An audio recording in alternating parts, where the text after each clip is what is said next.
sekalian dan teman-teman yang saya sayangi dan dirahmati Allah Subhanahu wa taala. Amin ya rabbal alamin. Yang awal-awal dan yang pertama-tama, izinkan saya para hadirin yang dirahmati Allah Subhanahu wa taala mengisahkan dan mengisi ilmu sedikit mengenai generasi pemuda Islam di zaman milenial. Jika kita mendengar pemuda sekarang sangat jauh beda dengan zaman dahulu. Zaman sekarang para pemuda sudah melakukan sesuatu yang kriminal dan telah melampaui batas. Akhir-akhir ini sering kita dengar bahwa pemuda telah melakukan perbuatan pembacokan, pelecehan, tawuran maupun yang lain-lainnya, dan itu semua dipelopori oleh pemuda. Jika kita lihat, coba kita kembali zaman dahulu. Zaman dahulu orang-orang pada semangat menuntut ilmu, mereka ingin bangkit kembali. Mereka ingin menjadi orang yang terdidik, terpelajar, dan terpuji, berakhlak mulia, serta berbakti kepada orang tua dan bangsa. Ingatlah wahai para pemuda yang budiman, Insinyur Soekarno-Hatta, Insinyur Soekarno pernah mengatakan tanggal 28 Oktober 1928 waktu Sumpah Pemuda, beri aku 10 pemuda, niscaya akan aku guncang dunia. Jika kita pikirkan mengenai apa yang dikatakan presiden pertama kita, pemuda merupakan harapan dan kehidupan bangsa di masa yang akan datang. Pemuda merupakan estafet perjuangan yang bermental baja tetapi berhati mulia. Seperti yang dikatakan oleh Allah di dalam surah Al-Kahfi ayat 13 dan 14 yang bunyinya, A'udzubillahi minasyaitonirrajim, Bismillahirrahmanirrahim. Nahnu naqussu 'alaika nabahum bil haqq, innahum fityatun amanu bi rabbihim wazidnahum huda. Wa rabbana 'ala qulubihim idh qamu faqalu rabbuna rabbus samawati wal ardh lan nad'uwa min dunihi ilahan laqad qulna idza syatata. Yang artinya, dan kami kabarkan kepada kamu Muhammad, pemuda-pemuda yang beriman kepada Tuhan mereka, dan kami tambahkan petunjuk kepada mereka. Dan kami teguhkan hati mereka di saat mereka berdiri. Lalu mereka berkata, Tuhan kami adalah Tuhan langit dan bumi. Kami tidak pernah menyuruh Tuhan selain Dia. Jika kami berbuat demikian, kami telah melampaui batas dan telah menjauhi kebenaran.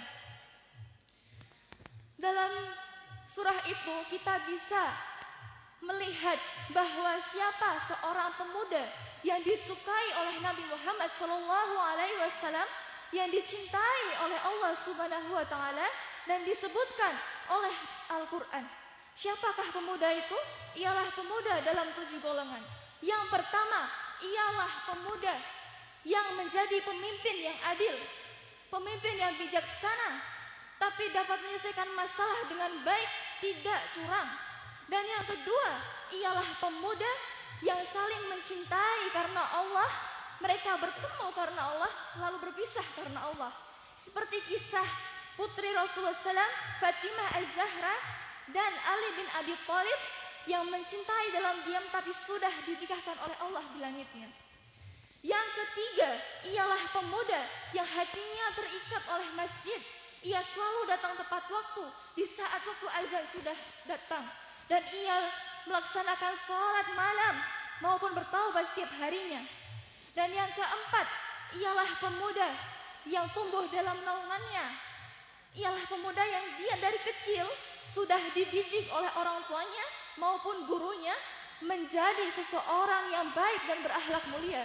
Ia sudah diasupi oleh Al-Quran, sudah dikasih hafalan, hingga ia tumbuh menjadi pria yang hebat.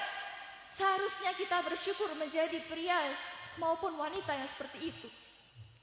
Yang kelima, ialah pemuda yang bersedekah hingga tangan kirinya tidak mengetahuinya.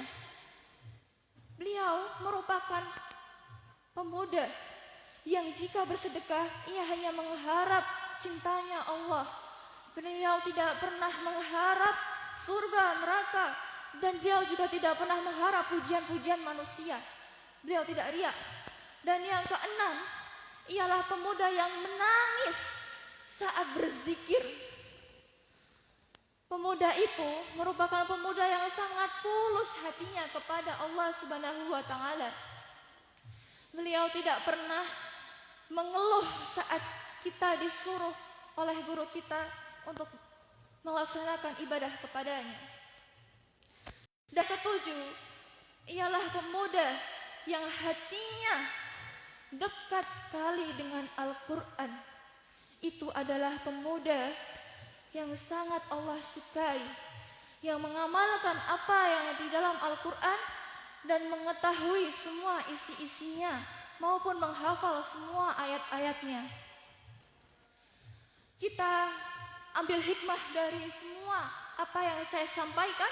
Ada dua hikmah yang bisa kita ambil, kita petik dari situ. Apakah hikmah itu? Yang pertama, hayatul fata bil ilmi wa tuqa.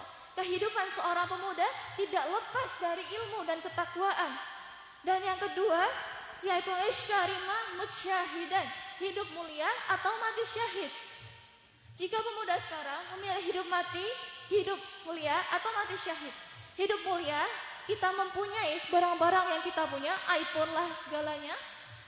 Lalu kita bermain-main dengan semua itu, atau kita mati syahid dengan kesungguhan kita sampai merangkak untuk menuntut ilmu yang ada di hadapan kita. Para hadirin yang budiman, para hadirin dirahmati Allah SWT, sungguhnya kita harus sadar bahwasannya dunia ini, zaman ini sudah berbeda dengan zaman dahulu. Patutnya kita mengikuti zaman, tapi kita tidak lepas dari agamanya.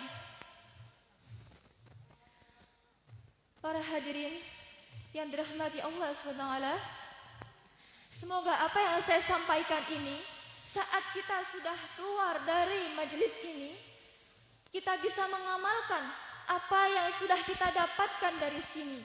Dan kita bisa pikirkan, kita sebarkan luas apa yang telah kita dapat selama di dunia ini. Jangan kita sembunyikan sendiri.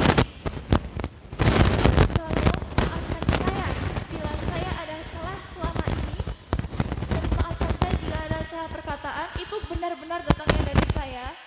Dan jika ada manfaat dan kebaikannya itu datang dari Allah. Berterima kasihlah kepada Allah, dan terima kasih untuk para hadirin tamu sekalian yang telah datang ke acara kami, Muhadharah Akbar yang pertama kali diadakan di pesantren kami.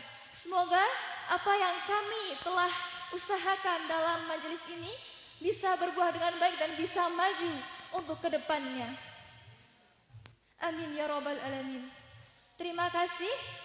Billahi fissabil haq fastabiqul khairat. Nun wal qalami wa ma yasturun. Assalamualaikum warahmatullahi wabarakatuh.